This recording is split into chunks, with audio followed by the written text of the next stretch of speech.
The Tao of Self-Confidence, episode 480.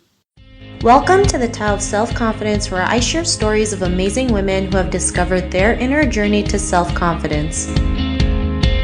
Visit our website at thetaoofselfconfidence.com. Your inner journey to self-confidence awaits. Well, hello friend. Welcome to the Tao of Self-Confidence, where I share stories of amazing women who have discovered their inner journey to self-confidence. I'm your host today, Sheena Yap Chan, and today I have a phenomenal lady on the show today. She is a life and business coach and also the founder of JoyWorks, and I'm really excited to have her on and share her story with us today on self-confidence. So without further ado, I'm going to introduce you to Jasjit Rai. Jasjit, how are you today? Maybe you can fill in a little bit more about yourself to our listeners. Hi, Sheena. Thanks so much for having me. It's a pleasure to be here. Yeah, I founded my company JoyWorks quite a while ago, back in 1999, actually. And my work has been in a few areas, started in consulting and now has moved into private individual coaching, which I love, and really allows me to use various elements of my background, experience, and expertise. Awesome. Well, thanks for sharing that. And Jasjit, what's your cultural background?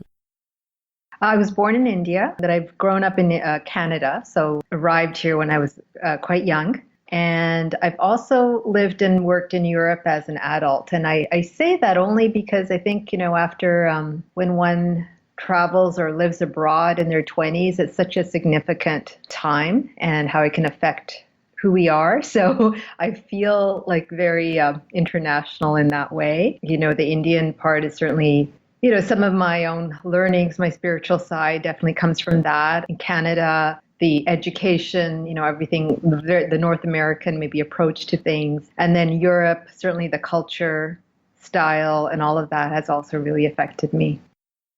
Awesome. Well, thanks for sharing that. And what's your favorite self-confidence quote?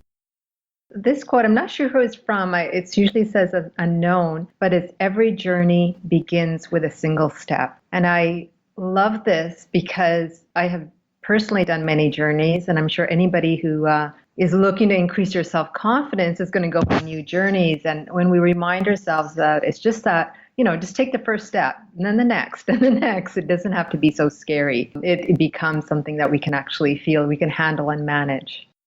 Thanks for sharing that. And I truly believe that, all our journeys, whatever we go through, the many journeys that we go through, it always starts with that single step. And it's amazing once you start that single step, you never know where it can take you. So I really love that quote that you mentioned. And in your own words, how do you define self-confidence? What comes to mind is an awareness of our inherent wholeness. So my belief is that, we are all born with confidence. Babies don't lack confidence, right? Yet, as we learn, as we get conditioned, it's almost like the confidence gets hidden by all the fears, doubts, concerns about what other people may think. And when we tap back into, wait a second, I am already whole. There is something already within me that is really important and individual and unique to share, then it can actually release all of the other stuff so that confidence, you return to it. It's not that you have to grasp it or fight for it or anything, but it's actually already present in you. And it's that remembering of it, accessing it, and then acting from it. Thanks for sharing that definition. I also believe, confidence is within. And when we can learn to work from within, then we can go out there and attract the things that we want in our life. So thanks for sharing that. And Jasjit, what was your life like before your discovery of self-confidence? Like if somebody had asked me when I was younger, am I confident? I think, I would have probably said, sure. I think so. Like I wasn't aware of not having it, but there was something that was going on that to me connects to what might have been missing that I wasn't aware of. And that's that, I'm one of those people as a kid, like I did well in school. I knew how to learn things fairly quickly and get along with people. And, I also had to actually move a couple of different cities and schools growing up, and I had to adapt all the time. So I had some level of self-confidence because I was able to do that and fit in and all of that. But the part that I wasn't seeing was that was my own uniqueness. Maybe I was too focused on doing well, looking like I'm whatever, in control. Things are happening like I want them to. But I wasn't tapping into, who am I really? What do I love? What's really enjoyable to me? And so the way this showed up, even though, as I said, I did, fine in school and got, had a good childhood, I would say, is that there was at many times like an underlying boredom, I'll call it, or frustration. And it was just like there was something out of my reach. And somehow if I could just get to that world over there, that just felt so much more exciting that that's where I was meant to be. And I didn't, I didn't know like I had certain skills and abilities at that time. I wasn't taught to go do things that were particularly different. So it was maybe playing safe. And playing safe, what happens is we can have confidence, especially if we do well in something, but it's not the fuller confidence we have when we're actually being our true self, bringing our uniqueness to the surface, showing up, as who we are, sharing our thoughts without worrying what anybody else is going to think about them, pursuing a path that feels totally right for us, even though it might be different from other people. So that's what it was like before, I would say, is that just, I didn't have that awareness. I knew something was missing, but I didn't know what it was. And I wasn't even sure that I could actually have it.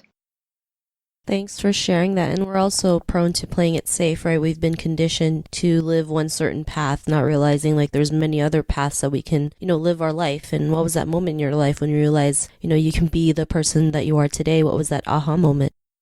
That those moments keep coming. So I find even today, I'm still finding them. But I think one of them was when I was 17 and, just finishing high school and ended up going to spend a summer in French immersion school in another province in Quebec. And, I was obviously on my own without my parents and family. And it was just so awesome. I just felt so at home, even though it was foreign, even though, it was a language I was just learning to speak and all of that. But there was something in me that went, yeah, this is fun. It was that kind of adventure, doing something different, doing it on my own, not having, the usual people around me. So all of that kind of made me feel, wait a second, you know what? This is possible for me. And the travel has also been a big part of my life. So that was the first trip that I'd been on my own. And it just made me think wait a second, I can travel internationally. I can do things on that realm because that excites me. It is possible. It is available. So I would say that was the very first aha moment for me. Thanks for sharing that. And, there's a great feeling when you can go out there and be on your own and do something on your own, even though it's scary at times. But, it's just like, if you can take on this moment, what else can you take on? So, it's great that you're able to do that. And because of that, what's your life been like now? Well, I keep, as I said, I keep trying new things over the years. Like later in my 20s, I actually realized I was creative, and I would have never used that word before because again, I was like a good student in the traditional subjects, and I didn't think I was artistic or dramatic or any of those things until, when maybe I started attending some workshops. And I remember going back to work and sharing this story with my colleagues, and they looked at me like, of course you're creative, as if, and it was like news to me. So that started a journey. I actually learned a dance movement, body mind practice that's called Nia, and I've gotten my black belt in that, and I've been teaching that for 17 years or something like that. I started painting, I began writing, I've been blogging for years. My business, I started that around, I think, the early 30s. And all of that, like the self-confidence certainly was there.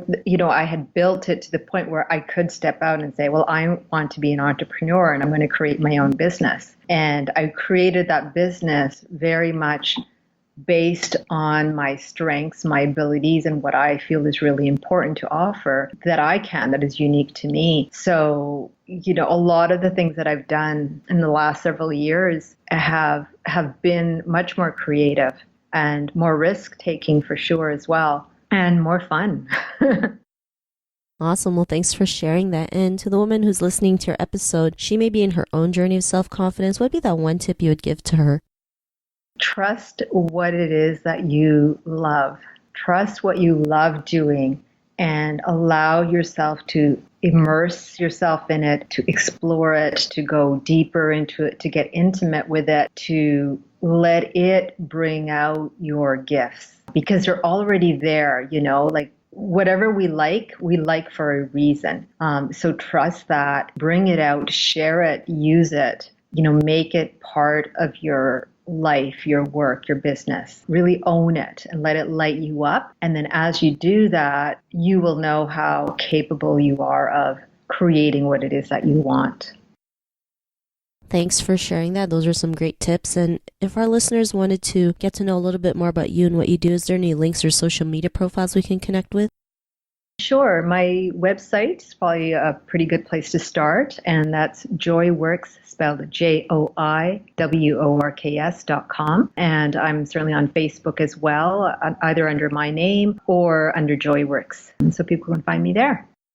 Thanks for sharing that. And to our listeners, if you want to connect with Jasjit, you can also head on over to thetowselfconfidence.com and search for Jasjit's name. Her show notes will pop up along with everything else that we talked about. And I just want to thank Jasjit for taking the time to share her story with us on self-confidence. So thank you so much. You're welcome. Thank you so much as well. Not a problem. It was really great having you on the show. And to our listeners, be on the lookout for another new episode of another amazing woman's journey to self-confidence. And we'll talk to you soon. Bye for now. Thank you for tuning in to another amazing episode of the Tao of Self-Confidence. Want to learn how you can use podcasting to market your business? Download your free report by visiting our website at thetowofselfconfidence.com. Your inner journey to self-confidence awaits.